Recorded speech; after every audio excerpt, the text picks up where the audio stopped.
Som. Graça e paz a todos vocês que estão aqui, a vocês que estão em casa, cultuando a Deus conosco. É uma grande alegria estar aqui mais uma vez para compartilhar com a Igreja do Senhor, com o corpo de Cristo, uma porção da palavra de Deus, da palavra poderosa do Senhor. Louvo a Deus pela vida dessa igreja, dos pastores dessa igreja, pela confiança, pela oportunidade. É um privilégio estar aqui mais uma vez. E eu queria pedir a vocês, meus irmãos, que abrissem as suas Bíblias na primeira epístola de João, capítulo 2, lá no finalzinho, antes de Judas, Apocalipse. Não sei se vai dar... vai dar para colocar ali também. Por conta da queda de luz, mas Deus está no controle. Amém? Primeira epístola de João, capítulo 2, verso 15, 16 e 17. É o texto que teremos como base para a nossa reflexão nessa noite. Diz assim a palavra do Senhor: Não ameis o mundo, nem as coisas que há no mundo. Se alguém amar o mundo, o amor do Pai não está nele. Porque tudo que há no mundo, a concupiscência da carne, a concupiscência dos olhos e a soberba da vida, não procede do Pai, mas procede do mundo. Ora, o mundo passa, bem como a sua concupiscência. Aquele, porém, que faz a vontade de Deus, permanece eternamente. Eu queria pedir para você permanecer com a sua Bíblia aberta e vamos orar nesse momento, consagrando ao Senhor esse tempo de reflexão. Pai querido, muito obrigada por estarmos aqui mais uma vez como igreja reunidos, Senhor, em Teu nome, para Te adorar, Te exaltar, Te glorificar. Que o Senhor possa agora, Pai, iluminar as nossas mentes, aquecer os nossos corações, Senhor, por meio do Teu Espírito Santo, para que possamos compreender o texto bíblico, Senhor, a palavra revelada a nós, e que o Senhor mesmo aplique, Senhor, a palavra em todas as áreas da nossa vida, Senhor. Tudo isso aqui é para Ti, Pai. Recebe, em nome de Jesus que oramos. Amém. Então, eu queria aqui, antes de mais nada, compartilhar com vocês o contexto histórico dessa passagem, né? Qual foi o propósito desse texto, quem escreveu. E fontes do segundo século relatam que a epístola foi escrita pelo apóstolo João, por volta do ano 70 depois de Cristo. Quando os romanos destruíram Jerusalém e o templo, João teria deixado a cidade, onde era um dos líderes da igreja, mudando-se para Éfeso. Nesta primeira epístola que nós estamos lendo, João, o discípulo amado, ele tem o propósito, com essa epístola, né, com essa carta, fortalecer os crentes, para que a alegria deles fosse completa. E esse também é assim, o objetivo que estou aqui hoje, para glorificar a Deus em primeiro lugar, mas para também fortalecer, né, os nossos corações, a começar por mim. E essa é uma mensagem de encorajamento, para que eles permanecessem fiéis aos ensinamentos dos apóstolos e também compartilhassem o evangelho através do amor e de uma vida justa.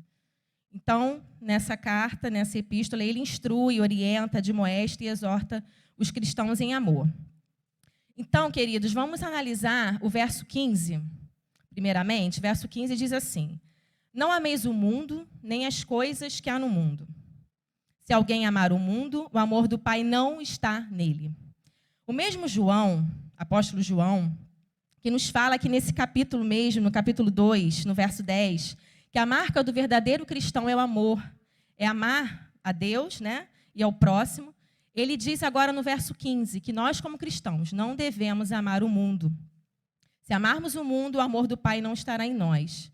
Então, o que é o mundo nesse versículo? A gente precisa compreender, porque há um versículo muito conhecido por nós, que é João 3,16, que diz assim: Porque Deus amou o mundo de tal maneira que deu o seu único Filho, para que todo aquele que nele crê não pereça, mas tenha vida eterna. E nós devemos amar as pessoas como Deus ama.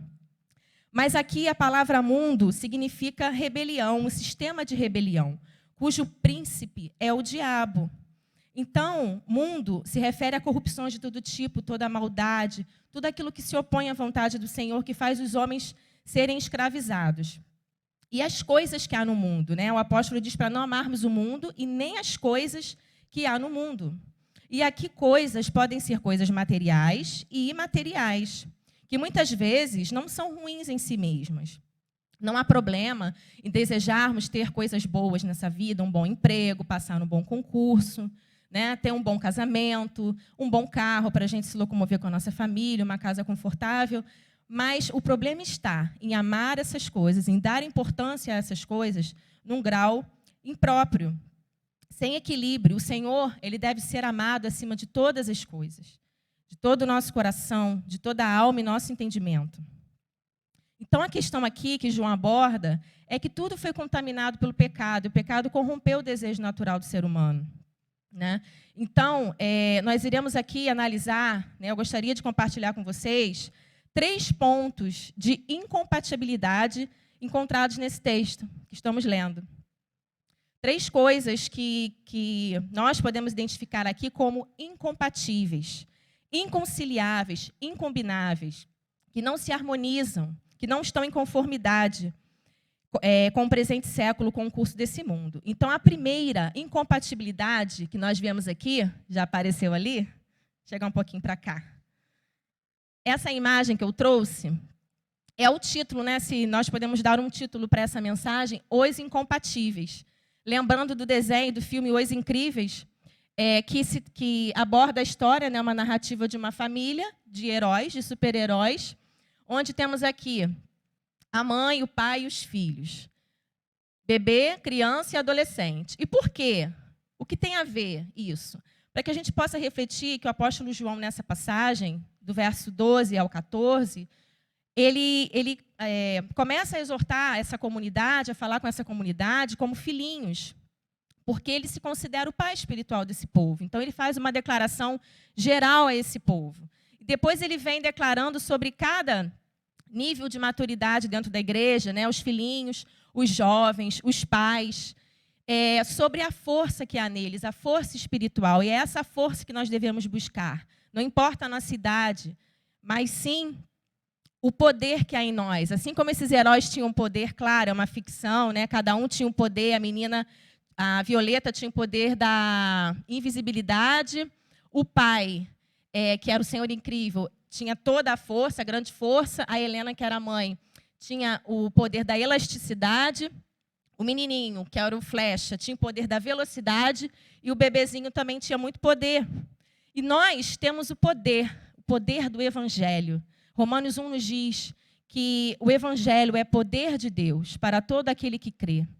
Então, se nós estamos em Cristo, nós temos esse poder. E o tema da nossa mensagem hoje é essa: os incompatíveis, o relacionamento do cristão com o mundo. E nós, como cristãos, nós cantamos aqui, o primeiro louvor que nós entronizamos nessa noite, dizia: esse é o hino dessa geração. Usa-nos, Deus, aqui estamos. Queremos mais de Ti, Senhor. O Teu amor nos alcançou. Vamos mudar o mundo, vamos mudar o mundo. Então, Deus, Ele quer fazer realmente algo grande através de nós. Mas, primeiro, Ele precisa fazer em nós. Então, a primeira incompatibilidade que nós podemos refletir nesse verso 15, que é o primeiro verso, é o seguinte: ou somos amantes de Deus, amantes da verdade, ou amantes do mundo. E a palavra nos garante que, se Cristo for o nosso Senhor e Salvador, o Espírito, o próprio Espírito Santo, nos guiará a toda a verdade. O mundo não pode recebê-lo, mas quando nos tornamos filhos de Deus, pela fé, na obra redentora de Cristo Jesus, o Espírito Santo passa a habitar em nós. E é por isso que nós podemos nos tornar incompatíveis a esse mundo, não é pela nossa força. Então, eu separei um versículo, que é Efésios 5:11, que diz assim: e não sejais cúmplices nas obras infrutíferas das trevas, antes, porém, reprovai-as. Então, ser incompatível, ser um cristão que não compactua, que não se torna cúmplice com as obras infrutíferas das trevas. Não podemos achar normal aquilo que Deus não aprova, que Deus chama de pecado. Aqui, né, como eu já falei, então nós vimos a história, e do verso, convido você a gente ler esse mesmo texto que nós estamos refletindo, do verso 12 ao 14. O apóstolo João diz assim: Filhinhos, eu vos escrevo porque os vossos pecados são perdoados, por causa do seu nome, no nome de Cristo. Pais, eu vos escrevo porque conheceis aquele que existe desde o princípio. Jovens, eu vos escrevo porque tendes vencido o maligno. Filhinhos, eu vos escrevi porque conheceis o Pai. Pais, eu vos escrevi porque conheceis aquele que existe desde o princípio. Jovens, eu vos escrevi porque sois fortes e a palavra de Deus permanece em vós e tendes vencido o maligno. A palavra do Senhor nos garante que somos mais que vencedores porque Cristo venceu o mundo e Ele nos garante que nós venceremos também. Os méritos são dele, não são nossos, não é na nossa força. Então, aqui, nós vemos que essa luta, ela não é fácil. Não é fácil, meus irmãos. Nós precisamos lutar diariamente porque nós somos tentados. Somos tentados de diversas formas e precisamos resistir a essas tentações. O pecado, ele está sempre ao nosso redor, né? Então, precisamos ser fiéis à palavra de Deus. Gálatas 5 traça o perfil de quem ama o mundo. Então, se você puder abrir a sua Bíblia em Gálatas 5, fala sobre as obras da carne e o fruto do Espírito, mas nós iremos falar aqui sobre a obra da carne, que são prostituição, impureza, lascívia, idolatria, feitiçarias, inimizades, porfias, ciúmes, iras, discórdias, dissensões, facções, invejas, bebedices, glutonarias e coisas semelhantes a estas, a respeito das quais eu vos declaro, como já outrora vos preveni, que não herdarão o reino de Deus os que tais coisas praticam. Então, nós precisamos, todos os dias, orar ao Senhor, pedir para que Ele nos mostre, para que Ele nos confronte através da sua palavra, para que a gente se arrependa, confesse os nossos pecados, porque Ele é fiel e justo para nos perdoar os pecados. E só Ele pode nos purificar de toda injustiça. E agora vamos ver o verso 16, capítulo 2, verso 16. Porque tudo que há no mundo, a concupiscência, da carne, a concupiscência dos olhos e a soberba da vida, não procede do Pai, mas procede do mundo.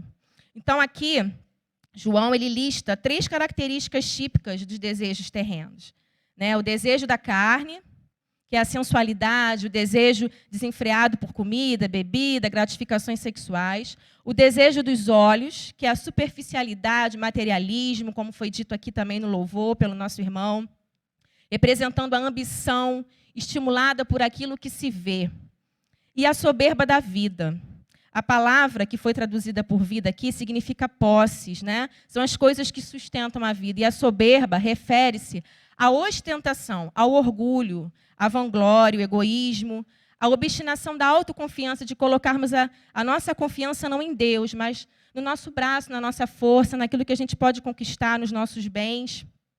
E nós devemos nos gloriar apenas no Senhor Jesus e no que Ele fez por nós. Isso é desafiador. E nós iremos travar essa batalha até o dia que o Senhor voltar para nos buscar, onde Ele irá nos glorificar, nós teremos um corpo incorruptível, porque enquanto estivermos aqui, nós travaremos essas batalhas todos os dias. Então, eu me lembrei, né, porque no Sermão do Monte, Jesus disse, por exemplo, que qualquer um que olhar para uma mulher com a intenção impura, e a mulher também olhar para o homem com intenção impura, em seu coração já cometeu adultério com ela. Então, os olhos, meus irmãos, eles são a lâmpada do nosso corpo, as janelas da alma.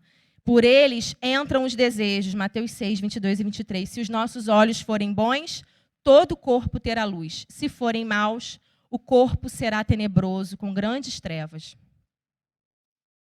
E aqui nós identificamos uma segunda incompatibilidade no verso 16, que também foi falado aqui no culto. Glória a Deus. Ou nós pertencemos ao império das trevas ou ao reino da luz. Não há como conciliar essas duas coisas. Se nós somos amantes da verdade, nós pertencemos ao reino da luz. Se somos amantes do mundo, pertenceremos ao império das trevas. 1 Tessalonicenses 5,5 diz assim: porquanto vós todos sois filhos da luz e filhos do dia, nós não somos da noite, nem das trevas. a salvação é pela fé, mas o nosso comportamento, ele vai apontar o nosso estado espiritual. O nosso comportamento vai nos dar essa confirmação se nós temos andado no caminho que se deve andar. Então, o salvo em Cristo Jesus, ele precisa demonstrar evidências de salvação, ele precisa produzir frutos e frutos que permaneçam. Ou ainda estamos mortos em nossos delitos e pecados, ou nós já nascemos de novo e fomos vivificados por Cristo e libertos das trevas pelo seu sangue. O terceiro versículo e último desse texto base está no verso 17, que diz assim: ora, o mundo passa, bem como a sua concupiscência. Aquele, porém, que faz a vontade de Deus, permanece para sempre. A terceira incompatibilidade que encontramos aqui nesse texto é: nós desejamos a transitoriedade desse mundo ou a eternidade da cidade celestial? O mundo passa, ele não é permanente, as coisas estão passando, as trevas estão se dissipando, disse João também, e já brilha a luz de Cristo. Chegará o tempo que esse mundo será julgado e o seu príncipe será expulso. Um cristão maduro, meus irmãos, nós vimos aqui, né, a corrida, a jornada cristã, os filhinhos, aqueles que são recém-nascidos em Cristo, os jovens, que são aqueles que já estão um pouco mais à frente da caminhada, e os pais que já estão com mais estabilidade nessa caminhada cristã, com experiências, com mais profundidade. Então, nós precisamos focar aqui na palavra do Senhor, e João está falando isso. Ele está contrastando dois tipos de perspectivas. Uma de curto prazo e uma de longo prazo. A de curto prazo é o desejo dos que não amam a Deus e esperam recompensa nessa vida, aqui e agora. E a longo prazo são aqueles que entenderam que a nossa recompensa está na eternidade. Que aqui na terra, muitas vezes, nós não seremos reconhecidos, mas o Senhor, ele tem preparado para nós um galardão, uma coroa de glória. E nós, que já nascemos em Cristo, que conhecemos a palavra, que entregamos nossa vida ao senhorio dele, nós queremos fazer a vontade de Deus. Nós estamos em concordância que queremos, mas como saberemos qual é a vontade de Deus? Por meio da sua palavra, da revelação especial que ele nos deixou. Deus, ele escolheu se revelar a nós. Não só por meio da obra, né, de sua criação, mas também por meio de sua palavra, que é essa revelação que gera a salvação. E a vontade do Senhor é a nossa santificação. Tiago diz que a verdadeira religião é se manter incontaminado desse mundo e assistir, ajudar os órfãos e as viúvas. Então, nós precisamos pensar em tudo aquilo que é puro, que é verdadeiro, que é correto, que vem do alto, e não buscarmos tesouros aqui nessa terra, mas no céu. Aquele que faz a vontade de Deus permanece para sempre. Então, essa é a terceira incompatibilidade, a transitoriedade do mundo e a eternidade da cidade celestial. Na verdade, não temos aqui cidade permanente, mas buscamos a que há de vir. Hebreus 13, 14. Somos peregrinos nessa terra. Mesmo depois que tudo isso aqui for esquecido e este mundo tiver dado lugar aos novos céus e à nova terra, os fiéis servos de Deus permanecerão para sempre, refletindo a glória de Deus por toda a eternidade. É isso que nos diz a palavra. E aqui eu separei também 2 versículos que nos fala acerca da soberania do Senhor e também da nossa responsabilidade como cristãos. João 15, o Evangelho de João, capítulo 15, verso 19, que diz assim: se vós fosseis do mundo, o mundo amaria o que era seu. Mas porque não sois do mundo, antes eu vos escolhi do mundo. Por isso é que o mundo vos odeia. E Romanos 12, versículo 2. Não sede conformados com este mundo, mas sede transformados pela renovação do vosso entendimento, para que experimenteis qual seja a boa, agradável e perfeita vontade de Deus. Então, nós precisamos encher a nossa mente com a palavra do Senhor, para que Ele faça com que a nossa mente seja conformada à mente de Cristo e não nos moldes desse mundo. O cristão, ele está no mundo, mas não é do mundo. Nós vemos isso na oração que Jesus fez por nós, no capítulo 17 do Evangelho de João. Então, ele nos resgata desse mundo e nos envia novamente para sermos sal e luz como testemunho do que ele pode fazer. Então, lançado esse fundamento, eu queria gastar esses últimos minutos olhando para a vida de um jovem.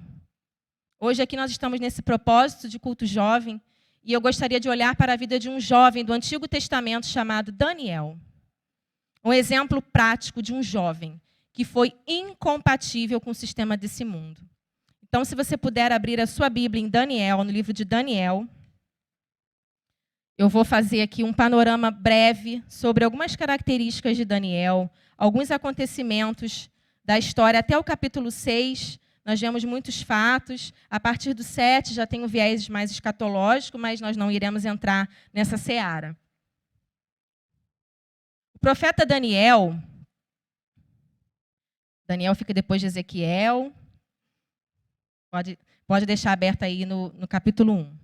O profeta Daniel, cujo nome no hebraico significa Deus é meu juiz, ele foi exilado na Babilônia junto com outros jovens de linhagem real. Essa é uma história muito conhecida.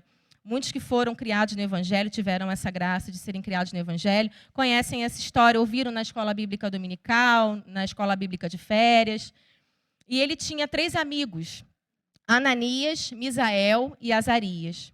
E quando eles chegaram lá na Babilônia, eles foram para lá porque eles eram jovens de boa aparência, saudáveis, instruídos em toda a sabedoria e ciência, muito inteligentes, e foram porque eram competentes para ajudarem no palácio do rei. E ao chegarem lá, eles tiveram seus nomes substituídos por nomes referentes aos deuses do rei Nabucodonosor. Daniel passou a se chamar Beltesazar, Ananias Sadraque, Misael passou a se chamar Mesaque e Azarias Abidnego. Mas eles não tiveram a sua identidade adulterada. Os seus nomes foram trocados, mas os seus princípios, os seus valores, as suas convicções de fé não foram alteradas. Mesmo estando em uma terra idólatra, eles continuaram amando e servindo com fidelidade a Deus. Então, Daniel, ele é para nós hoje um jovem, uma referência de um jovem que ama a Deus, que ama a verdade e não ama esse mundo, esse presente século. No capítulo 1, verso 8, Daniel decide, você pode conferir aí, capítulo 1, verso 8, ele decide firmemente não se contaminar com as comidas e com o vinho que o rei bebia. Ele pede ao chefe dos eunucos, ele pediu para que ele permitisse não contaminar-se, porque era consagrada aos ídolos. E Deus concedeu a ele misericórdia e compreensão por parte desse chefe. Daniel era muito amado pelo Senhor. E o verso 15 que nós lemos aqui diz que se nós amarmos o mundo, o amor do Pai não estará em nós. Então, ele era muito amado e muito obediente ao Senhor. No capítulo 2, sai um decreto. O rei Nabucodonosor, ele tem um sonho, e ele já, muito cansado de seus feiticeiros, adivinhas, seus sábios, ele diz assim: vocês não vão somente interpretar o meu sonho, não. Agora vocês vão ter que saber o que eu sonhei. Vocês vão ter que adivinhar o que eu sonhei e revelar o sonho que eu tive e interpretá-lo. E os sábios falam para ele assim: isso é impossível, meu senhor. Não há ninguém nessa terra que possa fazer isso. Saber o que o senhor sonhou e ainda interpretar. E aí ele faz um decreto muito irado. E Daniel e seus amigos faziam parte desse grupo de sábios, né, da Babilônia, da província da Babilônia. E sai esse decreto mandando matar todos os sábios da Babilônia. E o verso 17 do capítulo 2, quem ainda está com a Bíblia aberta, que agora não tem mais slide. O capítulo 2, verso 17, Daniel, ele faz o quê? Sabendo disso, ele vai para sua casa e conta aos seus amigos. E pede a eles: vamos orar e vamos pedir a Deus misericórdia. Vamos pedir a Deus para que ele nos revele o que o rei Nabucodonosor sonhou, para que eu possa dar a interpretação do sonho. Então foi revelado a Daniel, e Daniel bendisse ao Senhor. E eu queria ler aqui com vocês a oração de Daniel. e que ele seja uma inspiração para nós, para todos nós, não só os jovens, mas para as crianças que estão aqui, para os jovens, para os mais maduros, os idosos que estamos na caminhada. Então, capítulo 2 de Daniel, do verso 20 ao 23. Disse Daniel: seja bendito o nome de Deus, de eternidade a eternidade, porque dele é a sabedoria e o poder. É ele quem muda o tempo e as estações, remove reis e estabelece reis. Ele dá sabedoria aos sábios e entendimento aos inteligentes. Ele revela o profundo e o escondido. Conhece o que está em trevas e com ele mora a luz. A ti, ó Deus de meus pais, eu te rendo graças e te louvo, porque me deste sabedoria e poder. E agora me fizeste saber o que te pedimos, porque nos fizeste saber este caso do rei. Então, essa é a oração de Daniel. E quando o rei fica sabendo do sonho, porque ele sabia o sonho, Deus deu esse dom a Daniel de visão, de interpretação de sonho, e ele diz: Daniel, eu vou te colocar como governador da Babilônia. E Daniel, ele poderia se conformar com essa promoção, se alegrar, agradecer ao Senhor e parar por aí. Mas ele vai e indica, ele intercede pelos seus amigos. E ele diz: Senhor, eu tenho 3 amigos que estão comigo, que caminham, que oram comigo, que intercedem comigo. E essa vitória precisa ser compartilhada com esses meus amigos. Então, o rei coloca esses amigos sobre os negócios da província. E Daniel fica na corte real, né, com o rei, e esses jovens vão administrar os negócios da Babilônia. E aqui eu queria abrir um parênteses para nós pensarmos que nós precisamos buscar amizades que nos edifiquem. E também sermos amigos que edifiquem outros, né? Porque nós precisamos prosperar e também prosperar o nosso próximo. Chamá-lo para participar conosco das bênçãos que o Senhor tem derramado sobre nós. Então, no capítulo 3, estamos caminhando aí pelo livro de Daniel. No capítulo 3, o rei Nabucodonosor, ele fez uma imagem de ouro e consagrou essa imagem e ordenou que todos se prostrassem e adorassem ao som da trombeta. Todos que se negassem seriam lançados na fornalha. E aí a história que nós conhecemos também muito bem, a maioria, que esses 3 amigos, Sadraque, Mesaque e Abidnego, são lançados na fornalha. E o rei manda aumentar, né, aquecer 7 vezes mais do que de costume essa fornalha. E o capítulo 3, o verso 17, acompanhem comigo, 3, 17, 18, nós vemos a resposta que esses amigos deram para o rei, porque ele diz assim, primeiro: e quem é o Deus que vos poderá livrar das minhas mãos? E no 17 e no 18, nós vemos a resposta desses amigos. Eles dizem assim: se o nosso Deus, a quem servimos, quer livrar-nos, ele nos livrará da fornalha de fogo ardente e das tuas mãos, ó rei. Se não, fica sabendo, ó rei, que não serviremos a teus deuses, nem adoraremos a imagem de ouro que levantaste. Então, Daniel, ele foi testemunho de fidelidade, porque quando eles chegaram lá, ele se recusou a comer da comida e beber da bebida consagradas aos ídolos. Eles passaram um tempo se alimentando apenas de legumes e bebendo água, porque eles eram fiéis a Deus, mesmo não estando na terra de seus pais. E o testemunho que nós deixamos, nós estamos cercados sempre por uma nuvem de testemunhas, diz a palavra, por Deus, que vê todas as coisas, pelos anjos e pelos homens. E o testemunho de Daniel foi algo que impactou os seus amigos, e os seus amigos tiveram uma mesma postura, o mesmo posicionamento, porque eles amavam a Deus e não esse mundo. Eles pertenciam ao reino da luz e não ao império das trevas. E eles se recusam, estão dispostos a entregar a própria vida, mas não se prostrariam diante da imagem, porque eles sabiam que eles deveriam adorar apenas o Deus de Israel. Então, Daniel, ele recusou a idolatria, como eu falei no capítulo 1, agora os seus amigos agem da mesma forma. Só que Deus poupa os seus servos mais uma vez, e eles saem da fornalha, e o rei Nabucodonosor emite um decreto, né, dizendo que o Deus, ele bendisse o Deus de Sadraque, Mesaque e Abidnego, e fez um decreto para que ninguém blasfemasse contra ele. Então, as provações que muitas vezes vêm em nossas vidas são para que o Senhor seja exaltado e glorificado, que a nossa vida seja um testemunho, porque nós iremos perseverar mesmo diante da dificuldade. E por último, já caminhando para o final, eu gostaria de destacar o capítulo 6 de Daniel. E no capítulo 6, nós vemos também um testemunho lindo de Daniel, e uma história também muito conhecida também pelas crianças, que fala sobre a cova dos leões. E nos revela também a prática de comunhão com Deus que Daniel tinha.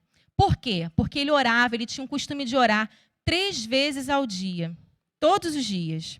E já reinando outro rei, rei Dario, ou Dário, acho que é Dario, ele também sanciona um decreto, porque presidentes, homens, o pressionaram para que ele fizesse um decreto, assinasse, na verdade, um decreto, proibindo, num período de 30 dias, que os seus habitantes fizessem qualquer tipo de oração, de petição a outro Deus e a outro homem. Somente a ele deveria fazer essa petição. E Daniel 6, verso 10. Daniel 6, verso 10.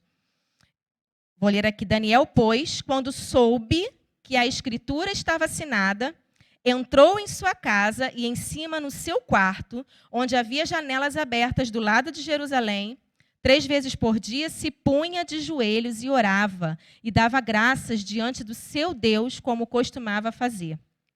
Ele continuou fazendo o que ele já fazia. Ele tinha uma vida devocional ao Senhor, de devoção ao Senhor.